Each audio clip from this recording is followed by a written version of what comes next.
Salut les beautés, j'espère que vous allez bien. Je vous souhaite la bienvenue dans un nouvel épisode de La Reine du samedi soir.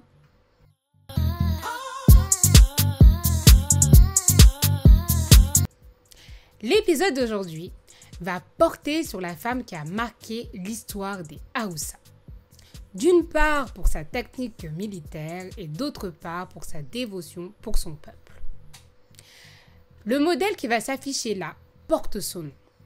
D'une part pour la noirceur du tissu, qui je le trouve représente la noirceur des guerriers et des guerrières, et d'autre part la finesse des traits, qui ressemble bien à la finesse tactique de Amina, que nous allons découvrir tout de suite.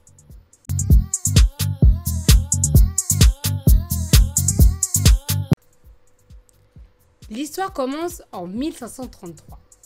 Dans le royaume situé à l'actuel nord du Nigeria, à la naissance de Amina.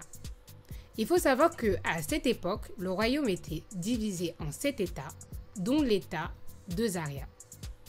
L'histoire dit que Amina est issue d'une famille assez riche qui a battu sa fortune sur des opérations de colla, de tissus, de chevaux. Son père décède en 1566 et laissa ainsi le règne à son successeur, Karama, le frère d'Amina.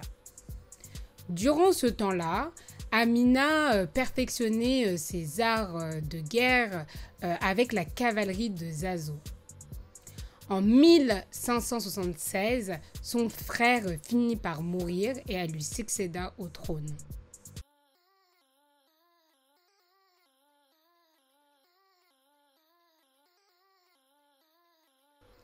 Sa stratégie militaire incontestable a permis à Amina d'étendre l'état de Zaria, faisant de Zaria l'un des états les plus puissants de son époque. Amina est si charismatique qu'elle a également inspiré les histoires de Xena la guerrière. On remarque des faits similaires entre les deux femmes, même si nous ne pouvons pas dire de manière sûre qu'elle en est le personnage principal. Elle a donc contribué à laisser un fort héritage et une forte empreinte aux femmes d'aujourd'hui. Ce n'est pas le seul héritage qu'elle a légué puisque elle a construit des murs tout autour de son royaume qui sont encore visibles aujourd'hui au Nigeria, qu'on a rebaptisé les murs d'Aminatou. Il y a une anecdote au sujet d'Amina. Paraît-il qu'elle n'a jamais souhaité se marier.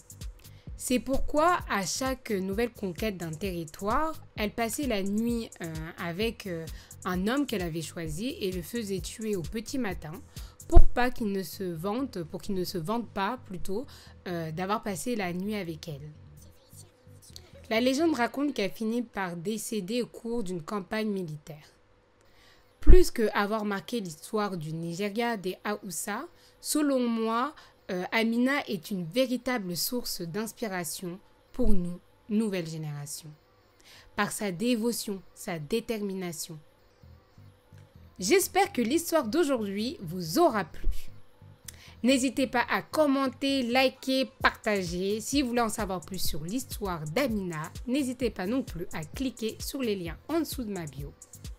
À bientôt les beautés. Bye!